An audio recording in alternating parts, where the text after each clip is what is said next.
Buenos días. Good morning, everyone. The International Forum on Economy, Climate and Energy is with the ambition of influencing public opinion, bringing clarity to a debate that is crucial for the sustainability of our planet and offering pragmatic solutions that remain respectful of economic growth and market freedom. With this forum, we aim to show how climate alarmism, degrowth narratives, or repeated mistakes in energy policy design not only result in exorbitant increases in public spending and regulatory pressure on taxpayers, but also directly contribute to greater social vulnerability in the face of climate shifts and economic crisis. The blackout that Spain went through just a few months ago is a perfect example of that. We want to thank the three organizing institutions that come together for this event. First of all, Instituto Juan de Mariana, a leading voice for the promotion of free markets. UFM, Universidad Francisco Marroquín, a classic of good education at both sides of the Atlantic.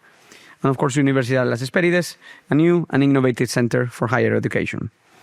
As well, we wish to thank our sponsors, CEU Cefas, Universidad CEU and Cefas Think Tank. They host us as well here at their home, and we are grateful for that. As well as the Rising Tide Foundation and the Grace Richardson Fund, which have also provided not just funding, but a lot of support for today's event. So to all our partners in this event, a warm thank you and our appreciation. As well as a warm welcome to all of you joining us today. We have a room filled with curious minds, experts, entrepreneurs, scientists. Some of you probably very liberal, some of you not necessarily so much, but that is why we're here. We wish to engage in thoughtful discussion around these issues. So without further ado, it is now my privilege to open today's program by welcoming one of the most influential voices in contemporary global development, a man who has regularly been proven right, in spite of the critics.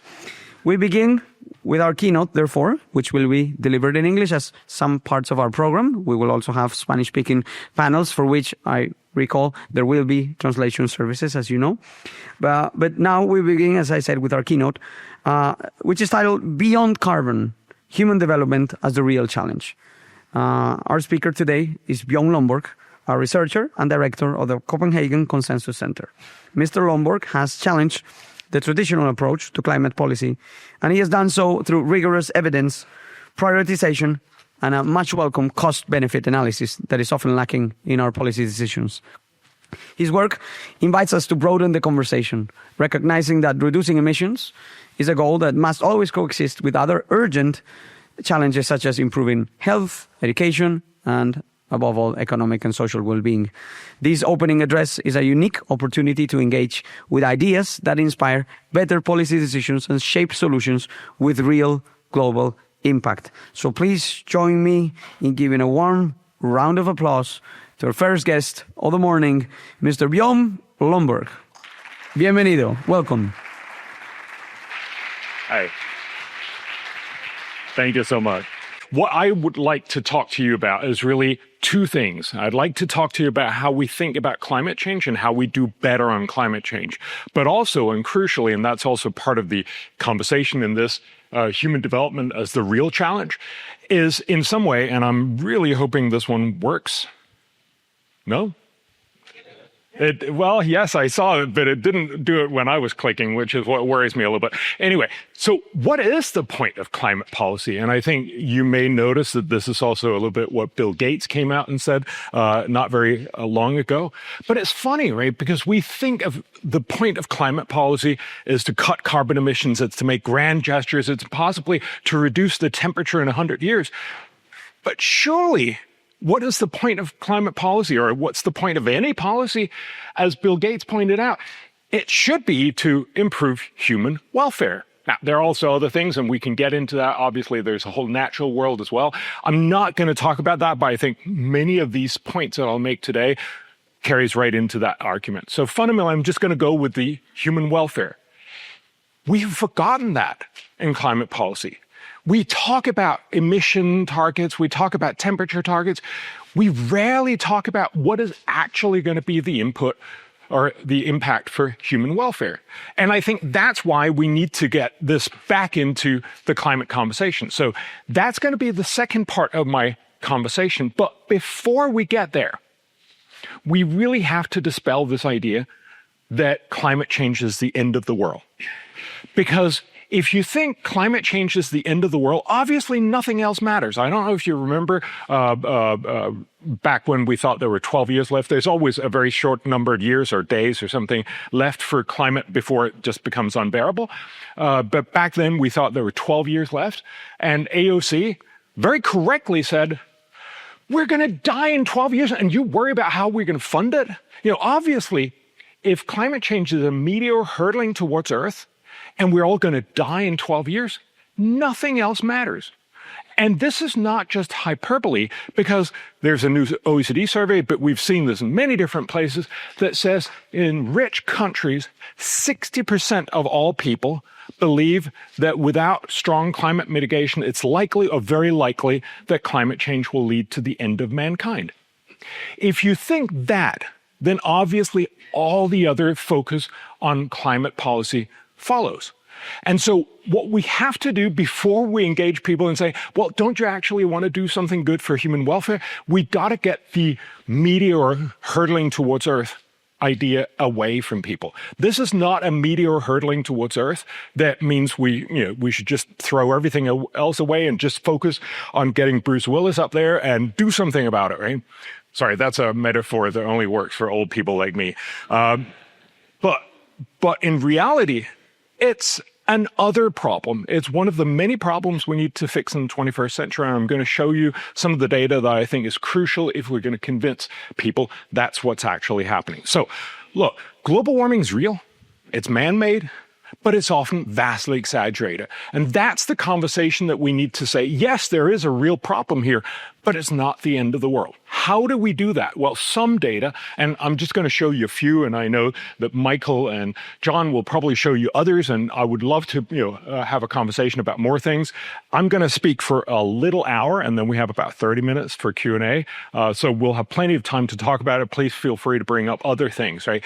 But if you listen to what people typically talk about, they'll tell you that there's more extreme weather. It's turned out to be one of the best ways to get people really worried about climate. And so I'm going to show you two of these things that are very popular. One, obviously hurricanes. This is, that was what Al Gore in some ways got famous on. It was on his cover of his book and everything else. It was on the cover of An Inconvenient Truth. The idea that hurricanes are going to sweep us away somehow. That's just not what the data shows. And we know this now. We have only relatively short time frames, so we only really have good satellite coverage from late 70s onwards. So we don't know what has happened for the whole world. But we have one good data set that goes back to 1900, which is landfalling hurricanes in the US. The idea is that at least from 1900, if there was a landfalling hurricane in the US, somebody would have noticed.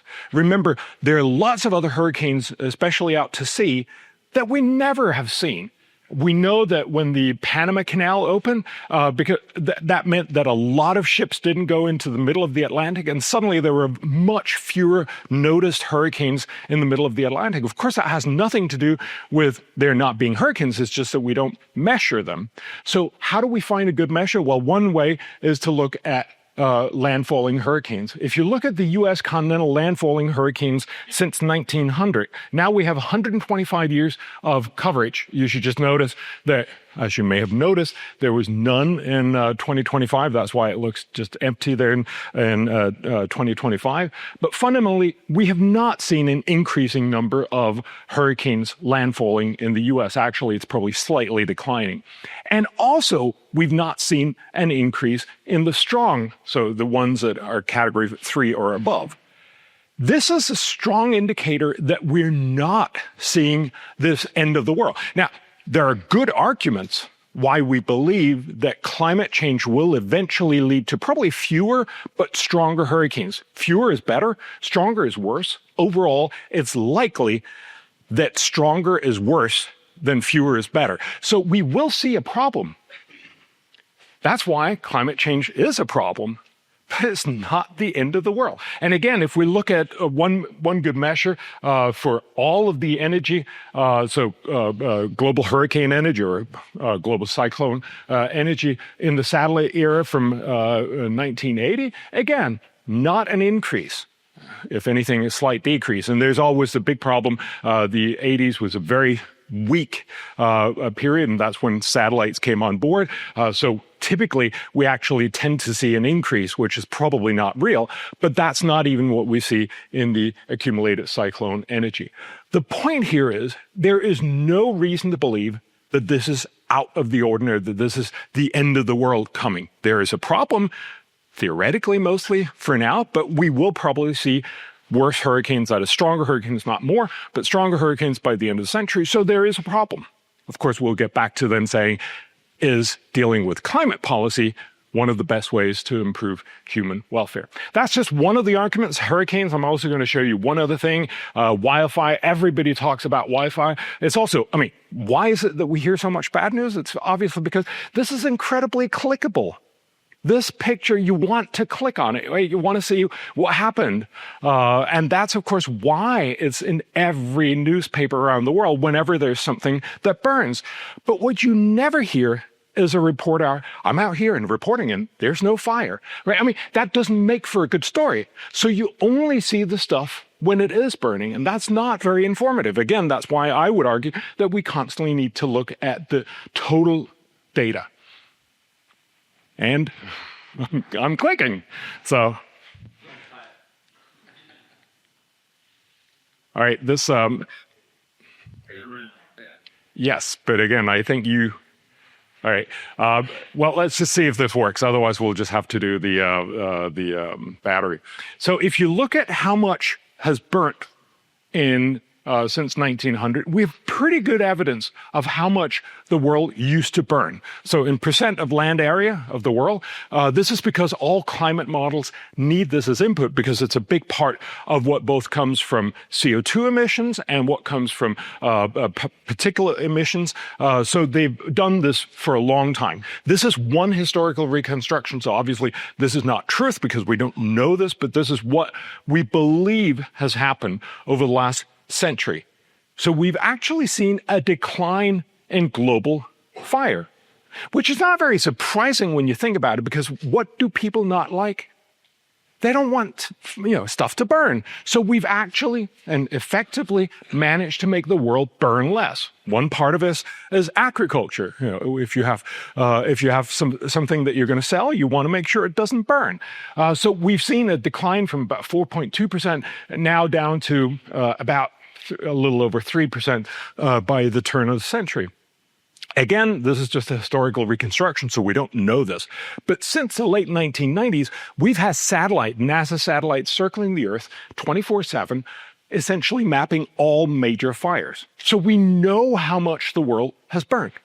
And this is the graphic that we get from the NASA satellites. I should just say, I've made an estimate for 2025, so it's not done yet. We're still missing a couple of months, so we don't know whether this is true. But what you see here on the satellite picture is a dramatic decline, which everybody has recognized. And currently, 2025 looks like it could be the lowest year ever. It may still not be. But the point here is we're seeing a dramatic decline. Did you hear this? No, because you only hear about the places where it burns, which is true. There are much more burn in the U.S. Southwest. So there's a real problem here. Most of it is because of land management and many other things. There's probably also a part that's climate related. But again, you're not well informed if you only hear the bad news and don't hear the total news. Again, if you look out into the future, what will happen? Well, if you look at this and assume that people are also going to adapt, we're going to see less of fire. Even without any climate policy, we're going to see less towards the end of the century. But if we do climate policy, we will see even less fire. What that means, and this is one of the crucial bits I'm going to get back to several times, is climate policy is not about averting a major catastrophe and making the world livable. It is a world that's getting better and better. We're seeing less and less burn. And climate policy is really just a question of saying, do you want it to burn a little, even less, or do you just want it to burn less? That's a very different conversation. It's not, averting the meteor, but it's about, should we make it a little prettier? And yeah, sure, that'd be nice.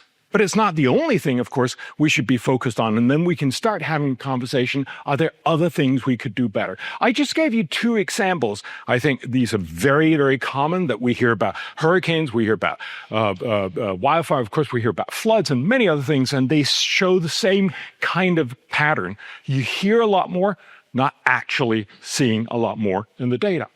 So why is this? Well, I think it's because we miss that humans are really good at adaptation. That's, of course, what we've done for fire, what I mentioned before, but we've done this in a lot of different ways. People don't want to die. People don't want their property to burn. We want to make sure that it's not hurt when there's a hurricane. Of course, there used to be hurricanes as well in the past, and there will be hurricanes in the future. The point here is we're really good at adaptation. I think the single best graphic to show how has the world reacted to climate change is to say, well, let's look at how many people die from climate change or from climate-related or weather-related deaths. We have pretty good data for floods, drought, storms, and wildfire. So this is from the International Disaster Database. This is the latest update. And of course, there are all kinds of issues, but if you look at what you register with many deaths, it's very likely that we have gotten pretty much all of the data. What do we see there? Well, it used to be back in the 1920s, I'm averaging this over decades, in the 1920s, about 500,000 people died each year on average in the world from floods, drought, storms, and wildfires. Since then, now obviously you can sort of see where I've scaled the graph, so it can't really go up, right? We would imagine that it goes up. That's certainly what we hear in the story, but it's not. It has declined dramatically. So that today, it's down below what it's ever been before. Today, it's less than 10,000 people that die every year. Of course, that's still 10,000 people too many. We should absolutely do something about this. But it's not the end of the world. And remember, at the same time, global population has quadrupled. So your individual risk of dying from climate-related disasters has dropped by more than 99%. This is incontrovertible. Of course, this has nothing to do with climate change. This has everything to do with adaptation. This has to do with the fact that we're a much smarter species with much more technology, much more forecasting ability, and we're much richer, so we're much more resilient to dealing with these problems. There may be a climate signal that's going up, but it's very clearly being swamped by technological ability to reduce the death rate. And that, I think, is the crucial point. That even, and we probably believe sort of theoretically that there would be a climate element that will get worse, but it's just going to be swamped by our technical ability. And that's, again, the real point. This is not a catastrophe running out of control and putting the world towards an end of the world kind of path. This is, at best, a problem. Just to give you one example, because we forget what the world used to be like 100 years ago. And again, it's not just pick this in 1920. I just use 100 years here. If we go back to the 1870s, so 50 years before that, we actually believed that there were about 5 million people dying each year, so tenfold higher. But we have much, much more sketchy data. That's why I'm not showing you this. But fundamentally, this is a very, very clear path that we've become much safer. But we forget what the world was like. I'm just going to show you one headline from 1921. This is from the New York Herald. In 1921, where they were talking about death. This is where it looks better if you actually can just click for it. I'm not sure. Yeah, thank you. Death from millions in 1921's record heat wave. This sounds like something you would have read in 2025, right? Not in 1921. We forget this. Of course, this is not mainly from the heat waves that people died. It was from the terrible disasters of not being able to get enough food afterwards. It used to be a terrible world. And again, this is a headline because it was in Europe. Most of the damages were in India and in China, and it barely just got a notice in most newspapers because, honestly, did we care all that much? The point here is that there used to be lots and lots of people dying, and now there is no longer. Thank you.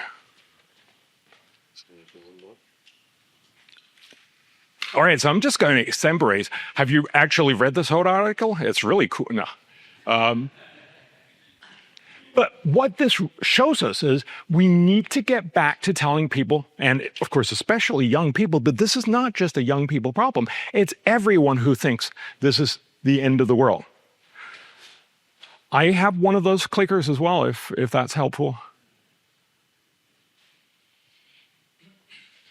Hey, there we go. Cool, thank you. So just to get I want everyone to see this. I want all young people, but everyone to see this graph, because this should make you feel like, that doesn't fit what I think I see in the newspaper. And it's no surprise, right? I mean, if you ask most Americans, have crime become more prevalent? Almost everyone will answer yes. They've said so over the last 20 or 30 years. Why? Well, at the same time, we know from FBI records that crime has dropped dramatically in the US because people have gotten richer, there's not as much deprivation. We have a situation where people think there is more and more crime and where there's less and less crime. Why? Because you have 24/7 news now.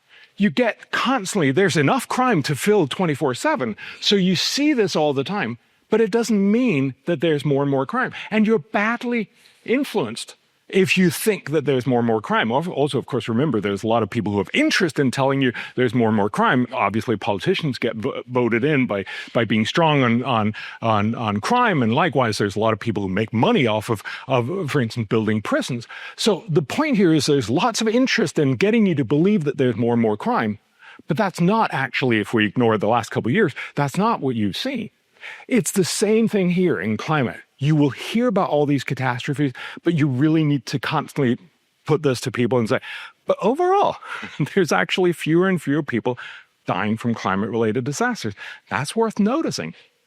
So that's also why we see, if you look at the global cost of climate damage, and again, you need to do this in percent of GDP. Obviously, if you have twice as many houses or houses twice as costly, if you have a flood, a similar flood will now incur twice as much damage. So you need to do this in percent of GDP. Even the UN suggests we do that. If you do that, you actually, again, see not an increase in the damage cost, but if anything, a slight decrease in the cost of all weather-related disasters over the time period that we have data from 1990 and onwards.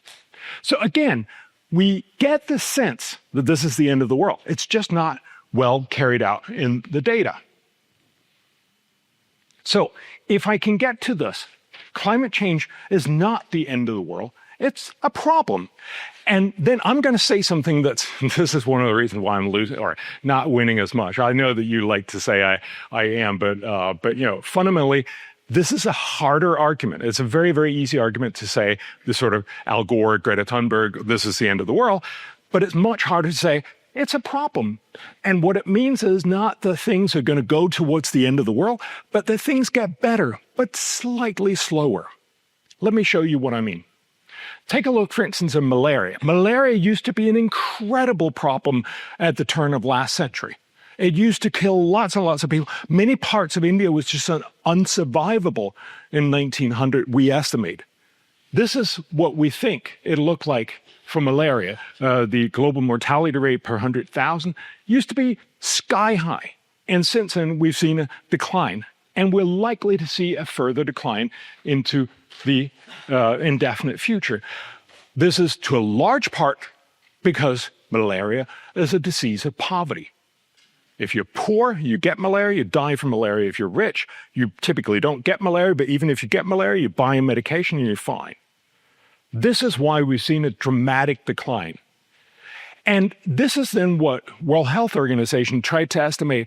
Well, what is the impact of climate change? You've heard this, right? Because of climate change, it's going to get warmer, so there are more places where mosquitoes can live, and hence there's going to be more malaria. Well, the problem, of course, is there used to be malaria in Finland. It's not a tropical disease. The reason why we think of it as a tropical disease now is because that's the only countries that are still really poor. There are some other reasons as well, but fundamentally, that's why. So what they found was this is what happens without climate change. Now, I'm going to show you what they found would happen if there is climate change and we don't do anything about it. Oh, that was my dramatic reveal. There you are. slightly higher, right? But still declining, only not quite declining as much. But of course, that was not how the World Health Organization or anyone else presented it. It was, oh my God, it's going to go from here to here. And if you don't get any other context, it feel like, oh, there's going to be more people dying from malaria. That doesn't sound good. We should do something about climate change. But clearly, the main point here is to say things get better, but slightly slower. Let me show you another one where it's perhaps even more obvious. Hunger deaths. So most people who die from hunger are young kids. And we estimate, this is a global burden of disease, that we've seen a dramatic decline. It used to be more than 6 million kids would die each and every year. Today, that number is down a little higher than 2 million per year. So still a huge problem, much, much improved, but still, I would argue, and I think most people would, that's 2 million kids too many each and every year. We should still do something about that. Well, what will happen into the future? This is, again, the World Health Organization estimate. We will see many fewer kids die from hunger. Why? Because we get richer. Once you get rich, you actually can afford to feed your kids, and so they don't die from malnutrition. This is without climate change. But again, with climate change, we estimate that this will make it slightly harder to do agriculture. It'll make it slightly harder to grow. I mean, it's not going to be impossible. You will simply switch the dates where you grow, or maybe the crop that you're growing. You will also see some changes. You get more wheat produced in Canada or in Russia and so on. There are many different ways, but it will probably increase prices somewhat. So you will see a slightly worse outcome. Again, this does not look terrible when you look at it this way. But of course, this is not how it was presented, right? This is about 100,000 people. So what you heard was not that you will still see a dramatic decline, but slightly slower. It was 100,000 kids are going to die because you didn't do anything about climate change. And then, of course, it feels like, we probably should have done something about it, right? They actually did 3 different scenarios, and I'm going to show you all 3 of them. This is the medium growth scenario. But just look at what happens if you have no growth or if you have high growth. Then you get this outcome for low growth. Obviously, many more kids dying, both in the scenario without climate change and with climate change. And this is the high growth scenario where there's virtually no impact. Again, because if you have enough resources, your kids don't die from from hunger, no matter how much climate change there is. The real point, it seems to me, and a lot of people have made this point, is there is something wrong about us focusing on, we got to do something about this, instead of making sure that the world don't end up on a low growth path, and instead make sure that the world end up on a high growth path. If your goal was actually to make people better off, if your goal was to make human welfare better, wouldn't that be your main goal? So again, it's important to say climate change is a real problem, but in the big context of things, it's possibly not the right way to try to do human welfare. So let me get on to saying what is going to be the total impact. I've just shown you a few of these impacts. Well, this is actually what climate economics has spent the last 30 years trying to estimate, trying to take all of the impacts from climate change, both the positives and the negatives. Of course, remember, there are going to be positive impacts from climate change. If you live in a high latitude country like Canada, or I come from Denmark, it's obvious climate change will probably be good for us. It won't be for most parts of the world, but it will also have a positive impact. We also know that CO2 has a fertilizer effect. We know that from greenhouses around the world will pump in extra CO2 to get the tomatoes to be even plumper. There's a lot of ways climate change is also going to be a positive, but net is going to be a negative. But that's what the economists have tried to do across the world for about 30 years. This is what William Nordhaus, the only climate economist to win the Nobel Prize for, actually won the Nobel Prize for. So I'm going to show you 2 studies from last year that tried to summarize all of the evidence and say, okay, if you look at the temperature, what is going to be the net impact of climate change? This is from Rich et al. They look about the same. I'm not going to show you both of them. So these are all the different studies, as you can see out here. So this is the temperature, how much warmer it gets. And this is how much typically worse it's going to be. So what's the welfare equivalent income change in percent of GDP? So what you see is there's a lot of variation here. There are some really bad studies out here, but there's also some studies that actually show that it's going to be a net benefit. If you try to strike a line here, it's obvious that as the temperature gets warmer and warmer, it's going to get worse. This is Rich et al.'s best estimate through all of these lines. What it tells you is that it's likely, as temperatures rise, we're going to have somewhat of a problem. It's not very surprising, really. It's not because this is the end of the world. It's just simply because every country is built to what its historical climate was, right? So Helsinki is fine at well, it's not fine, but it's pretty good at really cold temperatures, and Madrid are good at pretty warm temperatures. I got to say, I'm a little disappointed that it's not warmer here now, but that's an aside. But you're both well adapted. If it gets much warmer or much colder, you will have to change your infrastructure. And that's really what's mostly the cost here. So if we assume that by the end of the century, we're going to have about 3 degrees warmer, that's probably a little bit on the high side, 3 degrees centigrade warmer than pre-industrial temperatures. Well, what Rich et al. Finds is that that has an impact of minus 1.9% of GDP. William Nordhaus did the same study, had a different selection process, had a different estimation process. He ended up with a slightly higher estimate of 3.1. I'm just going to round here and say it's somewhere between 2 and 3% of GDP by the end of the century.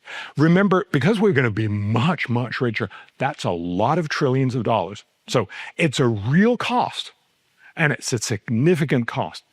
But it's also important to have a sense of proportion. So just to give you a sense of impact here, the average person is estimated, this is the middle of the road scenario from the UN climate panel. There's only really these climate scenarios that look at what will happen towards the end of the century for the world. Obviously, this is totally a prediction that how would we possibly know? But it's the best prediction we have that by the end of the century, the average person in the world will be about 450% as rich as he or she is now. That's a fantastic achievement. This is something we should be incredibly proud of. The world will be much, much better. Again, this means that people here in Spain or people in the EU or in the US will be 200% richer, but in sub-Saharan Africa, they could easily be 3,000% richer. It's an incredibly much improved world. But we haven't taken into account climate change. Climate change will mean that it will feel like we're less well off. So if we take Nordhaus and Tull's estimate, it means that no, we'll actually only be somewhere between 435 or 440% as rich by the end of the century. That is a real problem. But it's also important to keep it in context. It's still a fantastic outcome. It's a slightly less fantastic outcome. It means that we'll only get this rich in, say, 2103, which, of course, is slightly sad, but it's not the end of the world. Again, the point here is to pull people away from the ledge, make them stop believing this is the end of the world, and get them to realize, yes, climate change is a problem, not the end of the world. So that means if this is really true, then what should we do? Well, the problem with the current climate policies, is that they're really unrealistic and unsustainable. They're just incredibly costly. I'm going to show you a few of these arguments of why that is. If you look at how much energy we have in the world, you've probably all seen this, how much energy you have per day here and how much GDP per person you have, there's a very, very strong correlation across the world, right? This is the big nations of India, China, the US, everybody else on this line. Fundamentally, there are no low-energy, high-income countries. We all need lots and lots of energy. Energy is what makes us rich. As Tony Blair Institute said, in their opening paragraph, in the opening sentence, energy is prosperity. I think we really need to tell people this over and over again. We want more energy. But one of the problems with climate policy is that we make that more expensive. Now, what you've heard is obviously solar and wind is just incredibly cheap. And it is true that in many places, solar and wind is incredibly cheap, but only when the sun is shining and when the wind is blowing. Otherwise, you need lots and lots of backup. Let's just be honest about this. A lot of people will say, oh, batteries. First of all, batteries cost a lot of money, but also if you're actually going to run, so there was a paper a year and a half ago that actually tried to estimate what would it take to run the US entirely on sun or entirely on wind. And it turns out that you need batteries, not just right now the world has batteries for about 5 minutes of its electricity consumption, not just overnight. Not just for a week, you need it for 3 months. Now, we need it much, much longer than anyone wants to talk about. Just to give you a sense of proportion, that means at current cost, this would cost about 1/3 of US GDP every year. No, that's not going to happen. Right? Yes, eventually, maybe it will happen. But one of the good ways you can see that you've been sold a lemon, if you will, is if you look at the percent of solar and wind in your power system, in your electricity system, and what's the cost per kilowatt hour. This is public data, and you take both industry and households, because remember, different countries weigh differently. Some countries make households pay a lot more. Some countries make almost the same cost. But if you weigh this, so this is the total cost that all these countries have had to pay. What does this look like? This is public data, so we can just go in and look at it. I'm just going to show you, we have data for about 70 countries around the world, and these are all the numbers. So very, very cheap down here for Russia. Obviously, that's probably misrepresented, and very, very expensive for my native Denmark. But of course, we're very, very proud that we're almost at 70% of our electricity, and that's only doable because we have, we scrounge off of Norway and Sweden.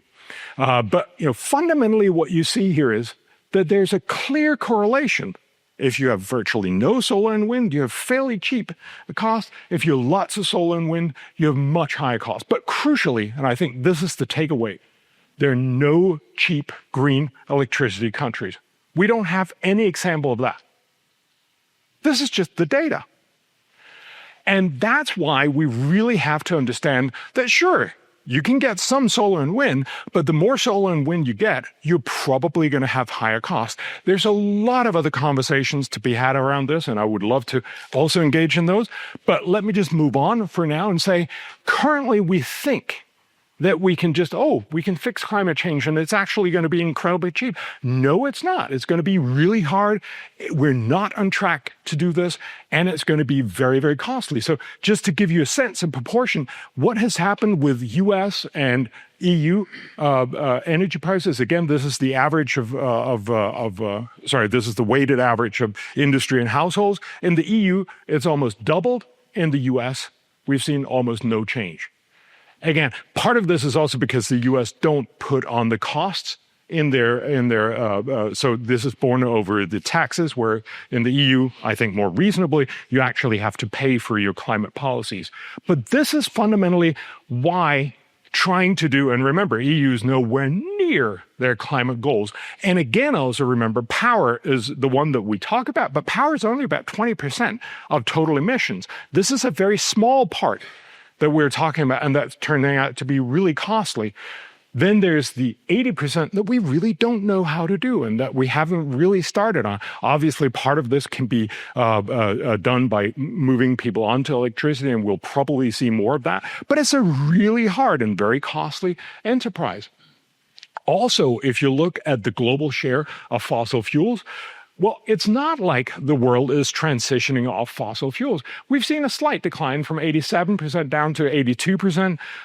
So, people will tell you, we're going to go net zero by 2050. No, that seems pretty unrealistic on the current trends. If you take the fastest decarbonizations to 2010, we're on track to go zero in 2401, right? If you take it over the whole period, I'm not sure which one is better, but it gives you a sense. It'll be 9 centuries until we're without fossil fuels. We're not moving in that direction at any reasonable speed that would make you believe that we're going to fix this. So how do you do smart climate policy?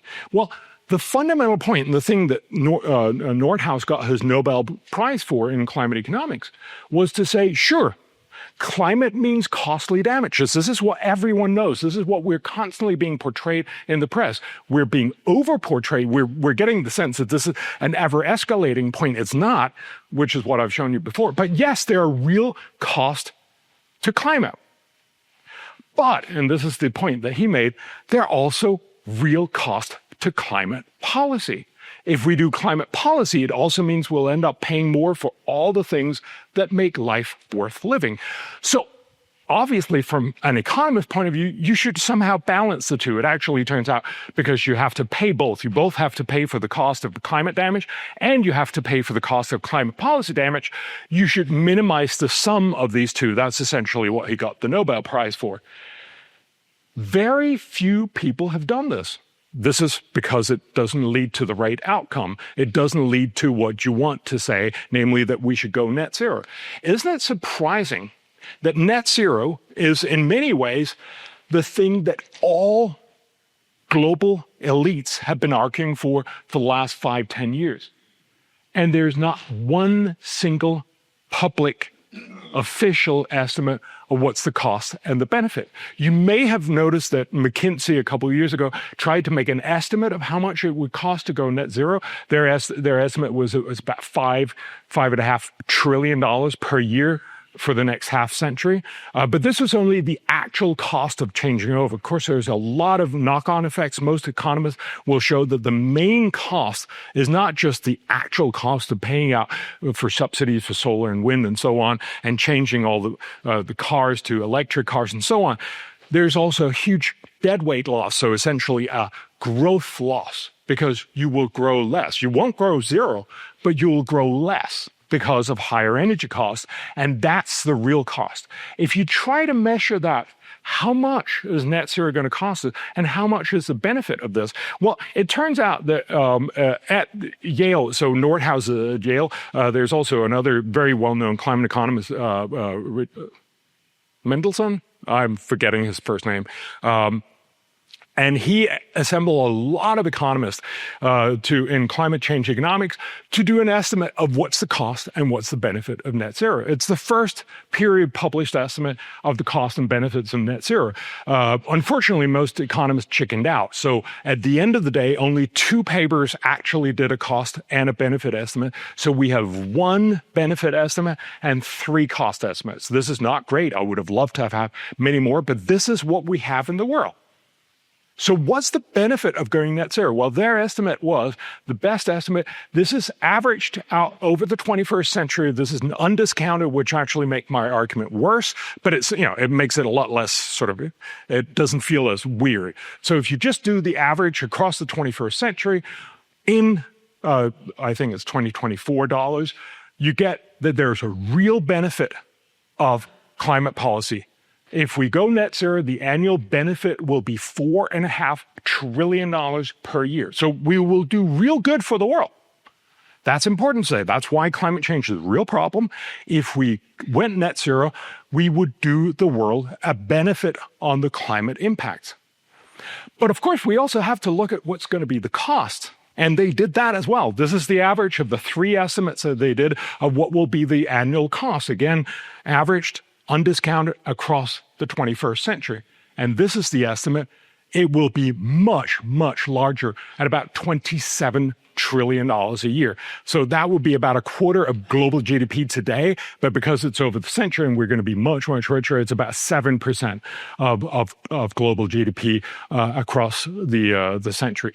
It is likely that if we went far into the 22nd and especially 23rd century, it might actually turn out to be a net good idea. But that's a long time to wait. And of course, there are many other policies that we could also do that would do a lot more. This tells us that yes, while we should do something for climate, we clearly should not be doing net zero. In some ways, you could argue net zero is the world's costliest promise by politicians ever. We estimate the second costliest policy proposition was the end of the end of the First World War, the war reparations in Germany. Had they had to do what they were forced to sign, it would have cost Germany about $500 billion. That's the second costliest. What we estimate this cost is, it's about 1,000 to 2,000 times costlier, right? So we're talking about in the order of 1,000 to 2,000 trillion dollars in cost. So much, much costlier. And this is a net cost. And yet, this is what everybody's arguing for. But nobody actually wants to do that, because when policy costs become too costly, most politicians will chicken out. And that, I think, is why we need to showcase to people, yes, climate change is real. It's not this end of the world that you think. Many of the policies you're being sold are incredibly expensive, and certainly net zero is unaffordably expensive. So what should you do instead? And that's where I want to spend the rest of the time here. I'm going to spend the last 15 minutes first talking about what should we do for climate, and then, of course, getting back to the original question, namely, so how do we improve human welfare? So what to do? Well, first of all, if we want to do well on climate, we got to tell it as it is. Right now, there is this incentive in the press to constantly tell you anything bad, climate change, anything good, oh, we're not going to talk about that. So we're not well informed. We need to tell people, yes, climate change is a problem. No, it's not the end of the world. This will make us more amenable to actually think smart about this. And it'll also stop a lot of kids being scared witless and not wanting kids and all kinds of other bad impacts, right? Of course, if climate was terrible, we should also say that. But given that it's not, maybe we shouldn't lie about it. So that's one thing. Then we need to ask, what is the smart way to fix climate change? We actually work with more than 50 of the world's top climate economists, 3 Nobel laureates, trying to figure out where do you spend a dollar and do the most climate good. So not on anything else. If you want to spend a dollar and do good on climate, what do? And what they basically said is, do not try to do sort of a Kyoto, Paris Agreement kind of thing. Don't try to make these very costly policies that will have very little impact, but only in 100 years. It's not very surprising. Those are typically very bad investments.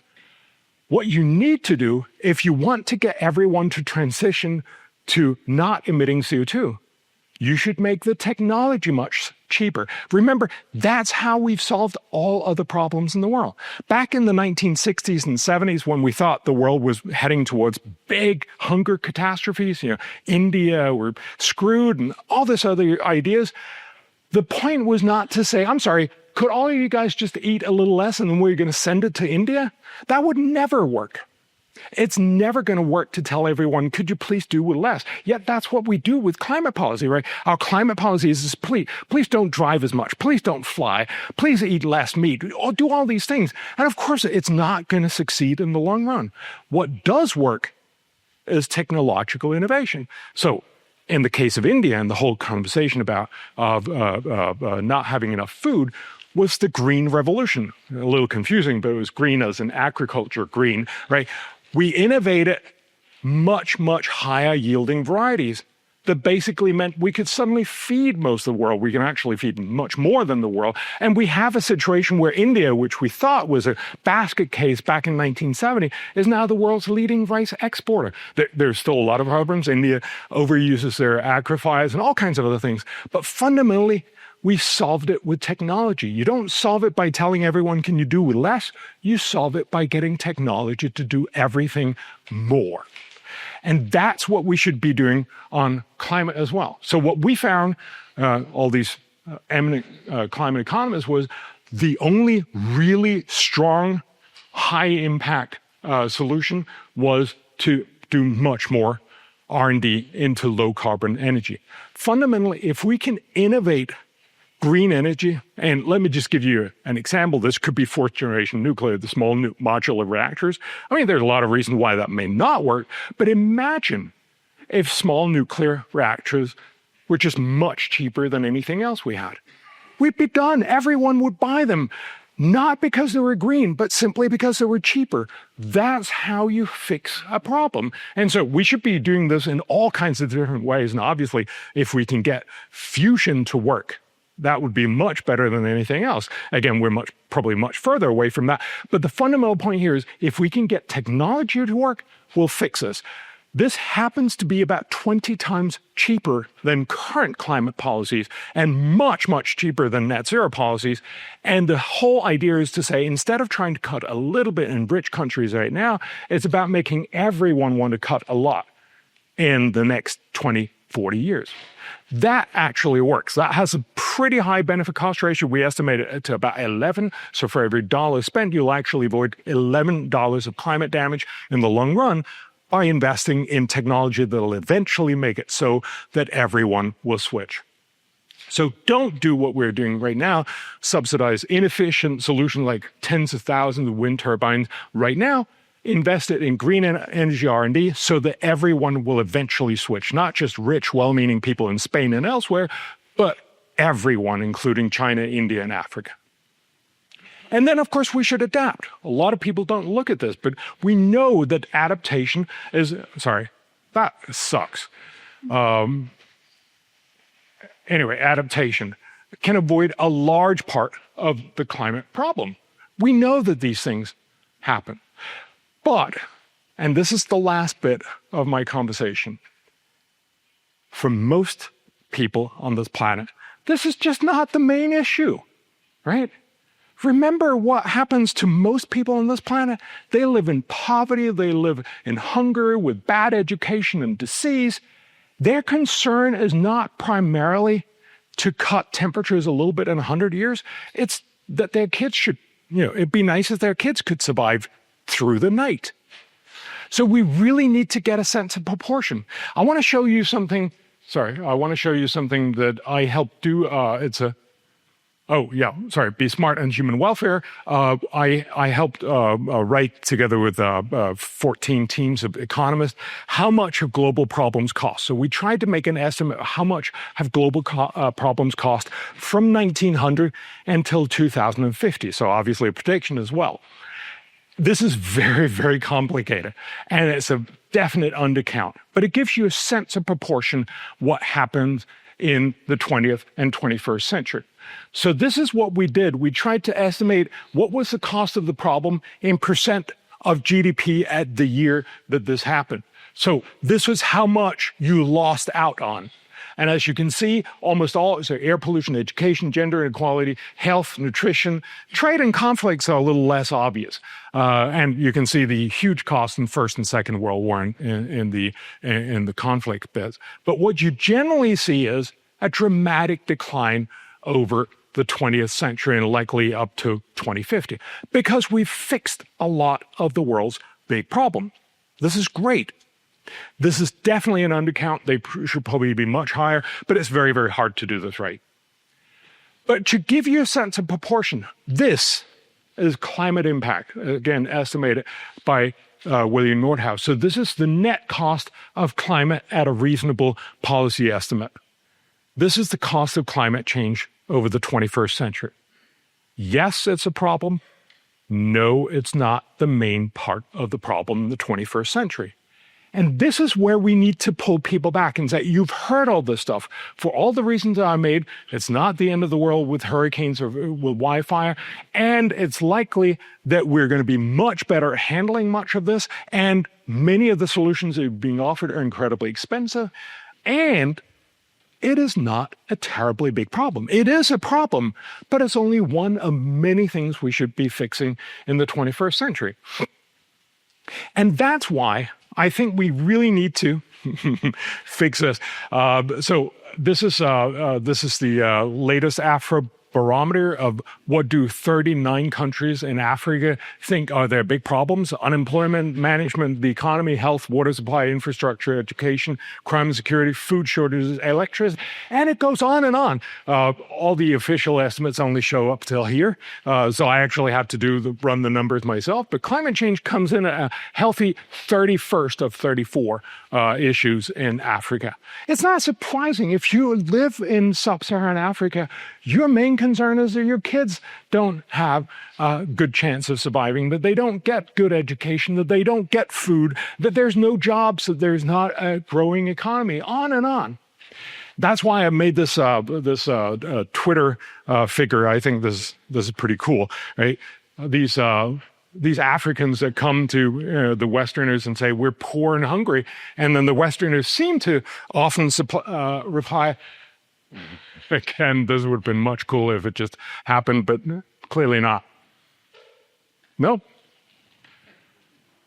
The Westerners say, that's why we're spending trillions in climate policy, right?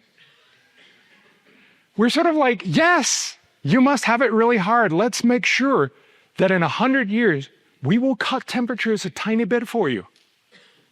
And she's just like, what? My kid, today, now. Maybe those are some of the things that we want to focus on first. So that's one of the reasons why I work together with a lot of economists trying to do what this book is called Best Things First. You really don't need to read it. Here's the conclusion. This is the cost. This is the benefit. We basically search for the best things to do in the world, where there's the highest benefit to cost ratio. And we search all the global solutions, the Sustainable Development Goals, if you know.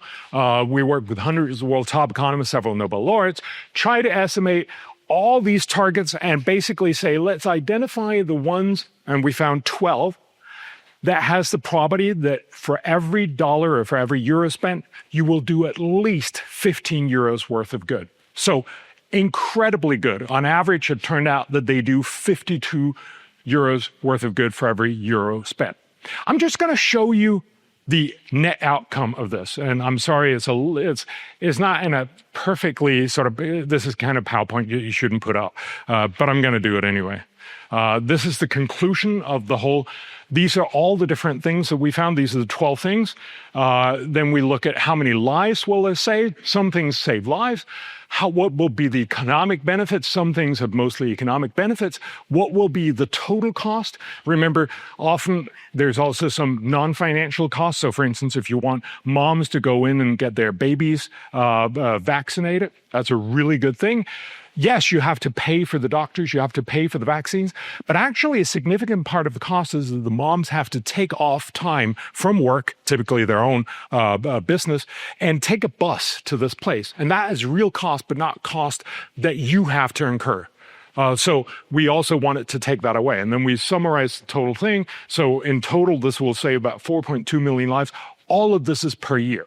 So we'll save 4.2 million lives each and every year. That's a tremendous outcome. That's worth, if we just try to estimate, about $1 trillion.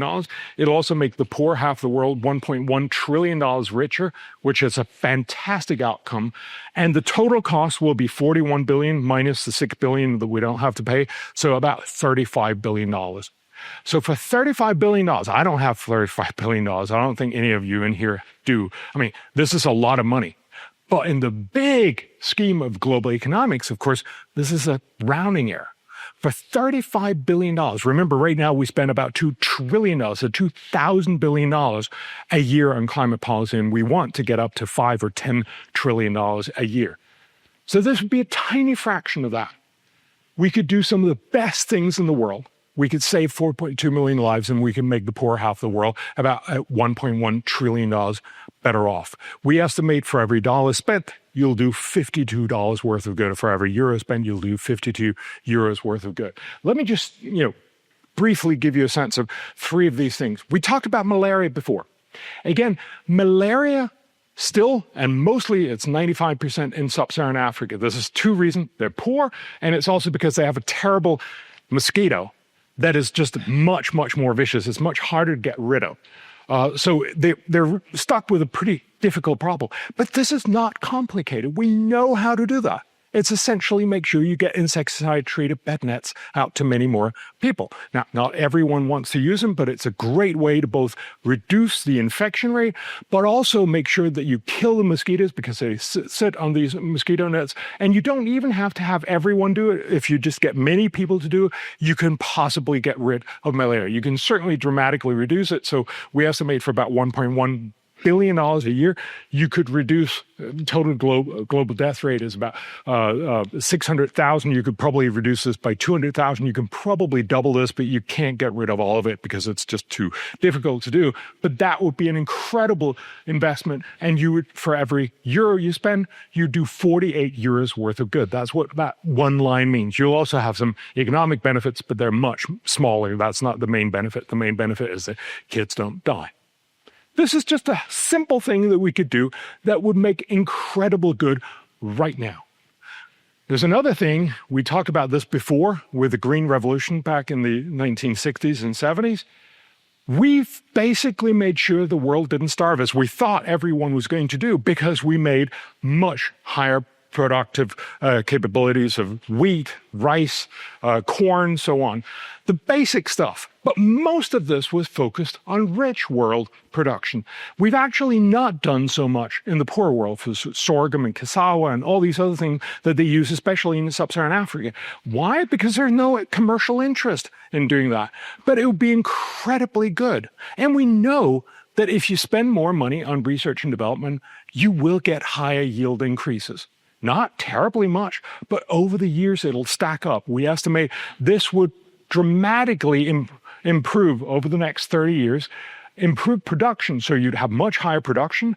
That would be great for farmers. Even though their prices will fall, overall they'll make more money per hectare or acre or whatever your estimate is. And it would be great for all the city dwellers who are dependent on buying the food, and they would get cheaper food. This would have a producer surplus of $184 billion a year for $5.5 billion. It would also save about 100 million people from being hungry. But that actually doesn't turn into the cost benefit because being hungry is not, it just sucks, but it doesn't show up well in the cost benefit analysis. If you do this, we estimate that for every dollar you spend, you could do $33 worth of good. I'm just going to share the last one, and then I would love to talk about all of them, but I know that I should also shut up. But education is one of these things that are incredibly important, and we know education, most places around the world, sucks. So again, what we fail to remember is, so we spent the last 20, 30 years on getting kids into schools. They're now in schools. They're not learning anything, unfortunately, or they're learning very, very little, right? So 80% of kids in low and low middle income countries, probably they're technically literate, but they don't really know how to read at 10 years old. It may get a little better when they get into high school. This is a terrible way. Obviously, you're not going to have huge productivity gains in their country. We know what doesn't work. So you may have heard of Indonesia, much to their credit, decided they were going to spend a lot more on education. So they did that in the early 2000s. They actually put it into their constitution. They doubled spending on education. So they built a whole host of new schools, and they doubled spending on each teacher. So they doubled teacher spending, teacher pay. And because of the way they did it, so they did it in different regions at different times. There's a very famous economic study that did a pseudo-randomized controlled trial study on it.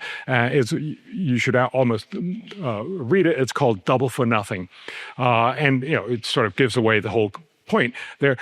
The teachers were much happier, not surprisingly, but it didn't actually improve education at all. There's a lot of ways to spend a lot of money in education and get no impact whatsoever.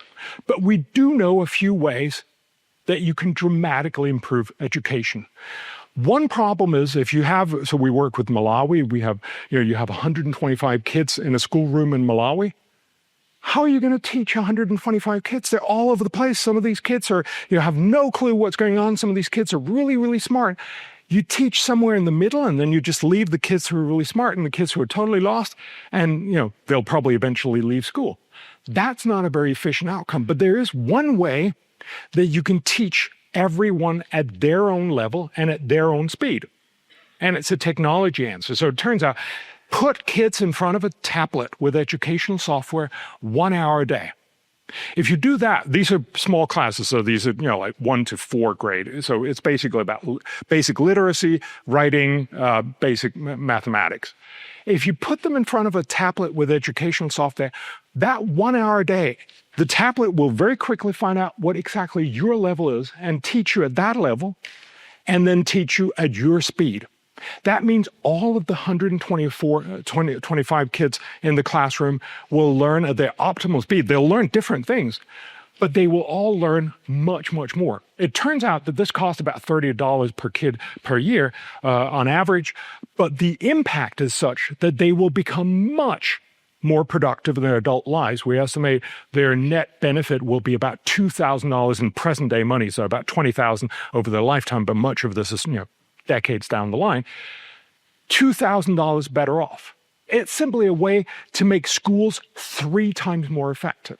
Very, very simple. And again, this is not rocket science. This is what almost all educational economists say. This is one of the best ways we know work. The other way is to get teachers to be better by making structured teacher plans. They've done this. So in Malawi, I should just finish that. We actually worked with the Malawian government. They're implementing this now. So cool. Amazing. This is how you make kids richer and, of course, make them much better in the long-term future. The other one, Kenya and many other countries have done this. Structured teacher plans show the teachers, many teachers not very good, show them the steps of what to do in every single lesson. Some of them are not going to do it, but some of them are. And they're going to become much better teachers. And that's an incredibly cheap way to get teachers to be better. We also know that that generates a huge return on investment. It's much cheaper, not quite as good, but overall really good. We estimate if you do this across the world, we could do 65 euros back on every euro. We could make the poor world much, much better off almost to the tune of $0.6 trillion each and every year for about $10 billion. These are amazing things. We should be doing those. And so this is why I talked about this is beyond carbon, because if we can start talking about climate change is not the end of the world. It's one problem among many. And many of the solutions that you're hearing are actually really expensive ways to make the world worse off. Maybe we should have a conversation about how do we do this better. So sure, do the most good. Yeah, sure. Do climate policy and do green R&D and do adaptation. That's great. But this is not the main part of making human lives better. It's about what does the most good for human welfare. And that is all of these other things I just showed you. So bed nets for malaria, agricultural yields for R&D, and structured teacher plans for education. If you do those and many, many others, you can do so much more good, and you can do it right now. And of course, not only will this do much, much more good for every dollar or euro you spend, but it will also make everyone better off. And one of the amazing things of when people are better off and when their kids don't die from easily curable infectious diseases and when they have much higher incomes, they also become much more resilient to climate problems. So in a funny way, we'll actually not only make the world better off, we'll probably also make the world much more resilient to climate. So this is the way I would argue that we should fix climate change and all the other problems in the world. But we'll only get there if we take people through on this conversation, get them to realize this is not the end of the world, and this is how we should deal with it. So with that, I'm going to shut up, and we have 25 minutes of Q&A. Thank you.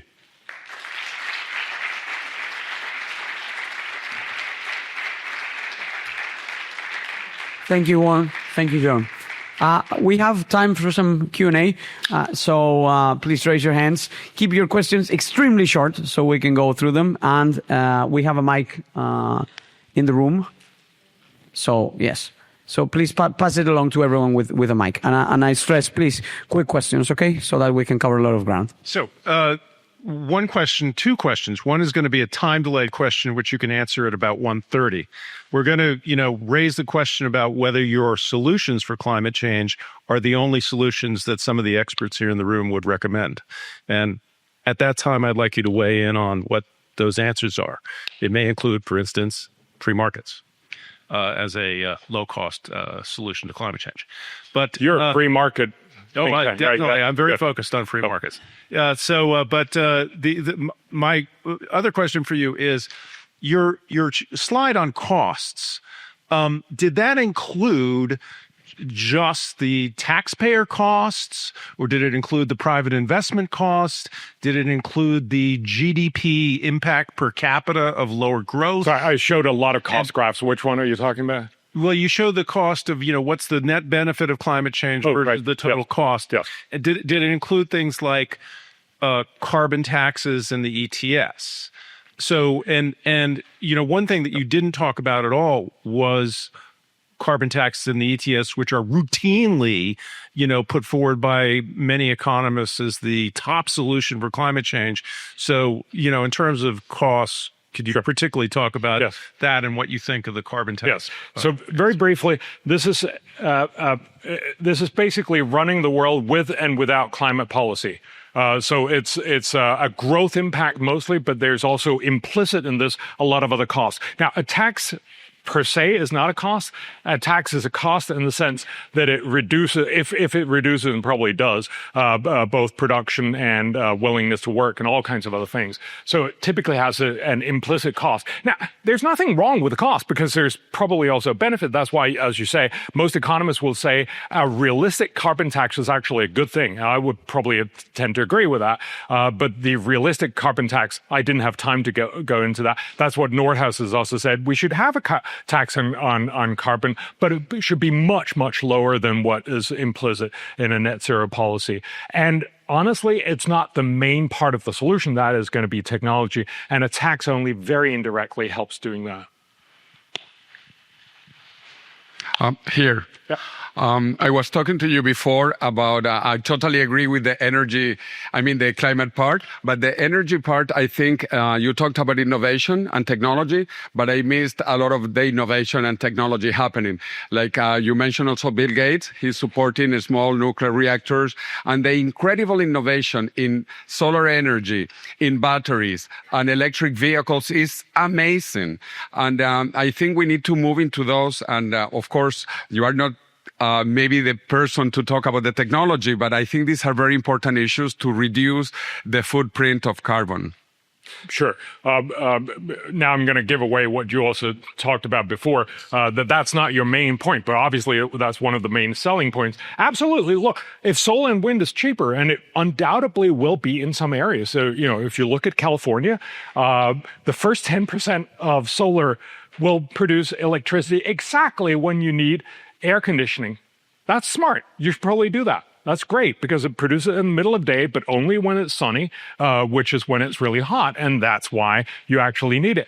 But the problem, of course, is as we try to move beyond what is the optimal point for obvious impact, we're producing a lot of electricity, typically when you don't need it or where you at least produce way too much, especially if you're trying to get to your net zero goals, you will produce way too much. So the value of that electricity is virtually zero. Very often you actually have to pay to get rid of it. And then what do you do when the sun is not shining and the wind is not blowing? And yes, we can sort of hand wave with batteries, but that was my point, is you can't really do that in an economic fashion in any way. That's why I think the graph that I tried to show you with how much solar and wind do you have and what's the cost of the energy, there are no good examples of countries so far that have said we have lots of solar and wind and we have cheap electricity.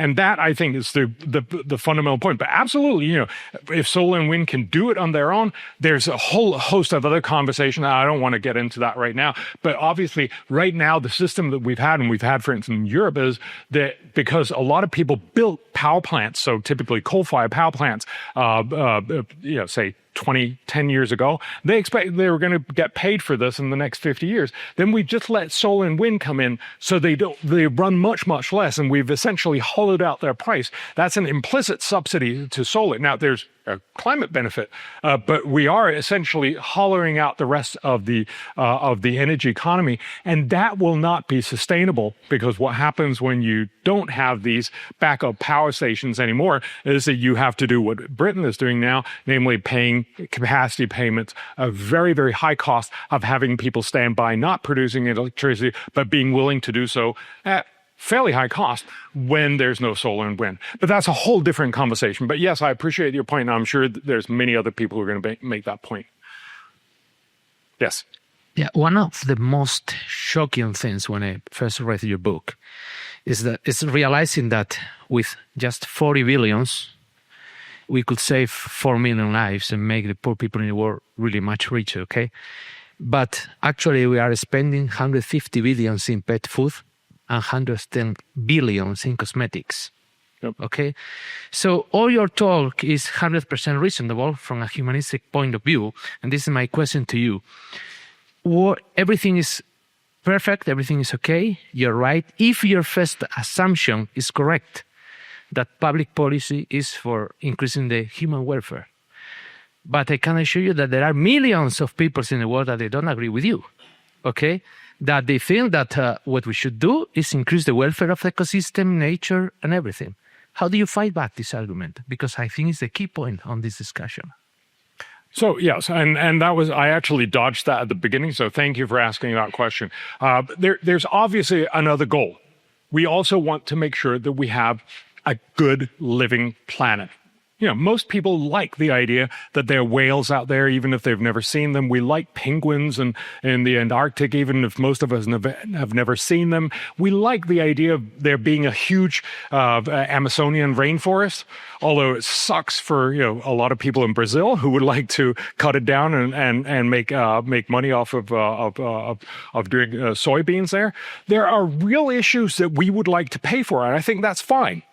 One of the things we need to recognize is that most of the problems that we have with nature is a problem of being poor. So, you know, Gandhi said that Indira Gandhi said that, you know, poverty is the worst polluter. And I think that's very, very true. If you're poor, you cut down rainforest, you shoot whatever animals are there. You don't have the capacity or time to worry about these kinds of issues. Whereas if you get rich, you not only clean up much of your environment, but you also set aside nature reserves. You stop cutting down rainforest, but you become an AI developer in the capital instead. So the point here is, to a very large extent, I think, is to move people towards being rich. There are some things that we have tried to do. So for instance, Norway have gone ahead and tried to buy a lot of forest. I don't know if you saw at COP30, that was Lula's big thing. He wanted to sell a lot of the rainforest to everyone else. If I were Lula, I would try to do that as well. He wasn't very successful. But the real problem is, so we've tried this before, and Norway tried to do that, is if you buy a lot of rainforest, so essentially you buy the promise that you won't cut down this rainforest, as long as you haven't bought all the rainforest in the world, you're just going to cut it down somewhere else, right? And that's the real problem with these kinds of things. There's just leakage everywhere in these sorts of systems. So you're not going to solve this mostly by just spending a lot of money on it. Now, you can, and in some ways, you probably should if there are, a reserve that's going to go away. And I would like to know that our kids and grandkids have these opportunities to see a rare butterfly, before it's gone kind of thing. That'd be great. But this is not where we should be spending most of our money. I actually think when you talk, so that's a specific answer to your question. I think if you just take a step back, I think most people would prioritize human welfare over, say, trees. And that is really hard to argue against, that we want to make sure that kids don't die from malaria and that kids get a good education and that we get better food and that we don't have 700 million people starving every year. So I think those are real arguments that work very well. But I think the answer to the people who really worry about the rainforest is yes, but it's not the main issue. And the main solution is going to be that you get people rich. We see that everywhere. In poor countries, you still have deforestation. In rich countries, you have afforestation. You have more forest because it's now really cool to have, and you don't need it anymore for production. Hi, Bjorn here. Here. Okay, yes. Oh, two Okay. guys with microphones. Sorry. We're going to get back to you. Sorry. My name is Arnoldo. I'm working on mineral geopolitics. So as a geologist, there are a lot of hidden costs that usually economics never thinks about. Low carbon society is high metals and mining society. And the cost about biodiversity, water, energy, waste, including carbon, is huge. And few people are measuring this. Are you thinking about on future looks on this kind of hidden cost? Yep. And thank you for your presentation. Thank you. So you're right. I think there's two levels to this conversation. One is, do wind turbines or solar panels need more material than they end up? Yes, but that they end up producing in energy. And most people will say, no, they actually do end up producing more energy. I know that John will later on talk about the idea of, can we use this concentrated? Can you make batteries? Can you make solar panels with solar power? Probably not, or at least we don't know how to do that just yet. Again, there's lots of different targets in this conversation. I think it's a less valuable conversation. I think it's good to get people to think about this. So we are going to need a lot of mining, and that is going to complicate a lot of other things. That a lot of people who like solar panels will feel very worried about all of these mines. I think they will get around to it, and that's probably also why this will not be the main argument. I think the much stronger argument is that it's just going to make you much poorer and it's not going to do all that much good. So that's the main argument I want to do. But absolutely. Another thing that I think is totally undervalued, there's a period study 2 years ago that showed right now we don't know how to recycle solar panels, and we're going to have huge amounts of solar panels. Remember, we believe that they last 20 years, but probably if you look at the data, it seems more likely they'll last 10, 15 years. Then you'll have to recycle all of the solar panels we put out. If you estimate what the cost of that is going to be, it will double the cost of solar power, according to this one study. So, again, that's one of the things we talk about, that you need to include the cost of battery, but surely you also need to include the end-of-life cost, which is currently going to make it much higher. Again, I have trust that we can be smarter in that. I'm not sure what that is, but you're absolutely pointing out right. I can't make all the arguments in the world, and that's one of the arguments I've left out. I'm glad you're there to do it. Yes. Hello. Thank you for your presentation. I wanted to focus on the variety of problems you're dealing with, which are very complex problems, which is scope is the whole planet. So it makes it even worse. Amazing data sets to manage that. So I want to link that with your first book I read some 20 years ago, The Skeptical Environmentalist, which I thank you for. It was an amazing job covering lots of topics. So my question comes now. Would you say that work stands more or less the passage of time? And in particular, is there any of those problems you analyzed, forests, rivers, whatever, in which you think maybe the knowledge of the problem has changed, or the data sets used have been found out to be more accurate, or whatever? That was well, thank you for the question. I don't know, for the guys of you who've ever written a book, it's a fun thing to go back and read stuff that you've written, like a number of years ago. My main experience is, wow, I've been really smart, because you know stuff right when you're writing all of this, and then you forget most of it, and you're like, wow, I knew all that stuff. But yes, is there some major parts that I would want to revise? No.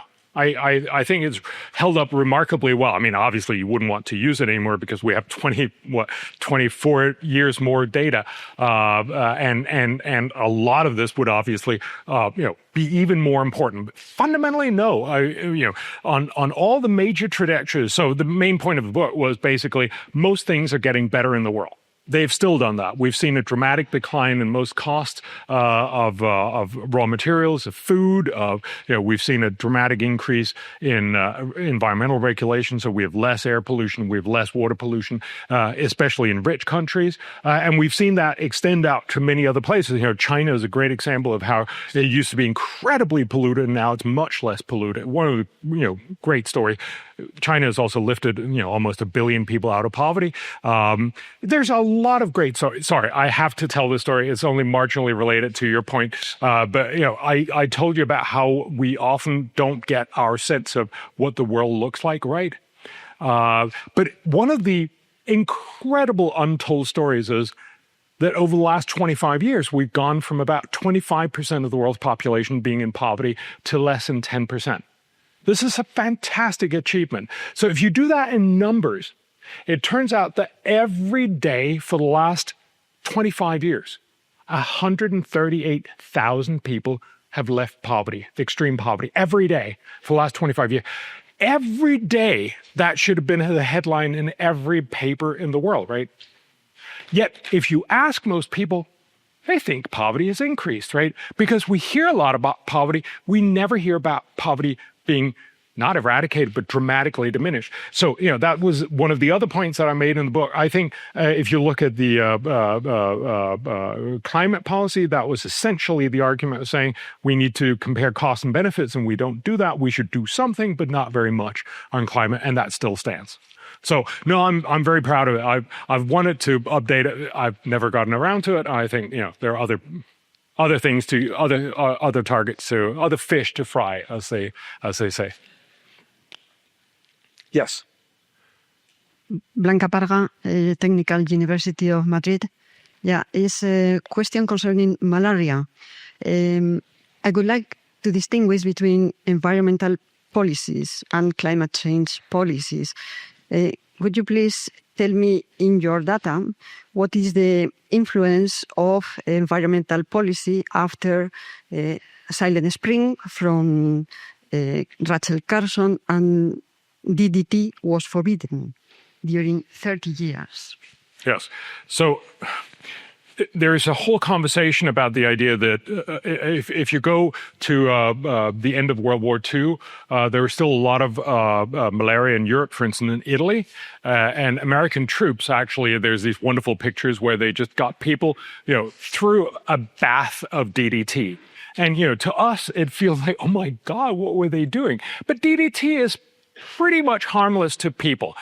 We actually know, because I don't recommend us redoing this, right? But we actually fed infants DDT for months, and they were fine. But, they could have not been fine. So it's probably not a good idea to do that, right? But the point is, we know that this is not dangerous for humans. Now, it has an environmental impact, but that's on a whole different sort of scale. So it was great for Italy. It was great that we eradicated malaria in Italy and many other places around the world, and that we should definitely be able to do. It's very, very hard to do these counterfactual. Should we have continued to use that in for instance, in Sri Lanka and other places? The point here is that much of the DDT use, so much, for instance, spraying, turns out to be very, very difficult to do unless you have good public policy responsibility. If you don't get it done all the time at the right times, it's basically for nothing. And so what our experience is, it's really hard to do this well in many poor countries. So my sense is, yes, there's a whole conversation about should we have disbarred DDT so soon? Hard to tell. Probably a bad idea. But, hard to know.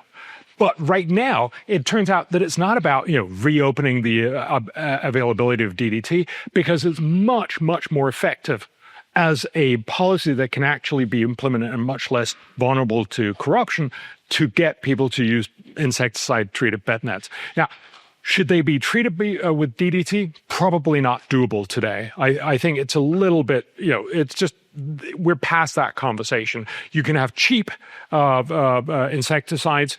Most of the mosquitoes are now not vulnerable to those insecticides, so you need to use more expensive ones, but it's still very, very cheap. It's just a little bit less cheap. So yes, there is an issue here. I think it's fighting a little bit, the day before yesterday's war. So I would much rather focus on saying, no, right now we should just get insecticide-treated bed nets out, and that actually works. And that's the way you fix malaria.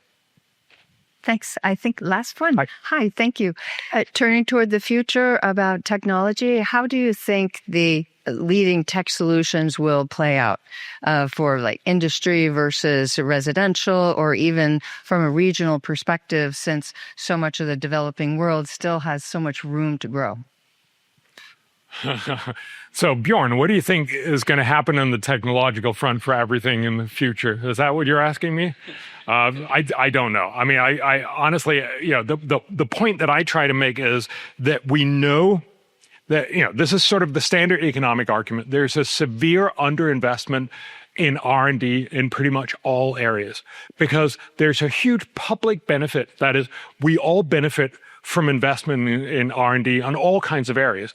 But there's a private inhibition to, is that the right word? There's a private problem in doing this because your patent runs out. So if you do something that is going to make the world a marvelous place in 50 years, you're not going to make any money off of it because your patent will have run out.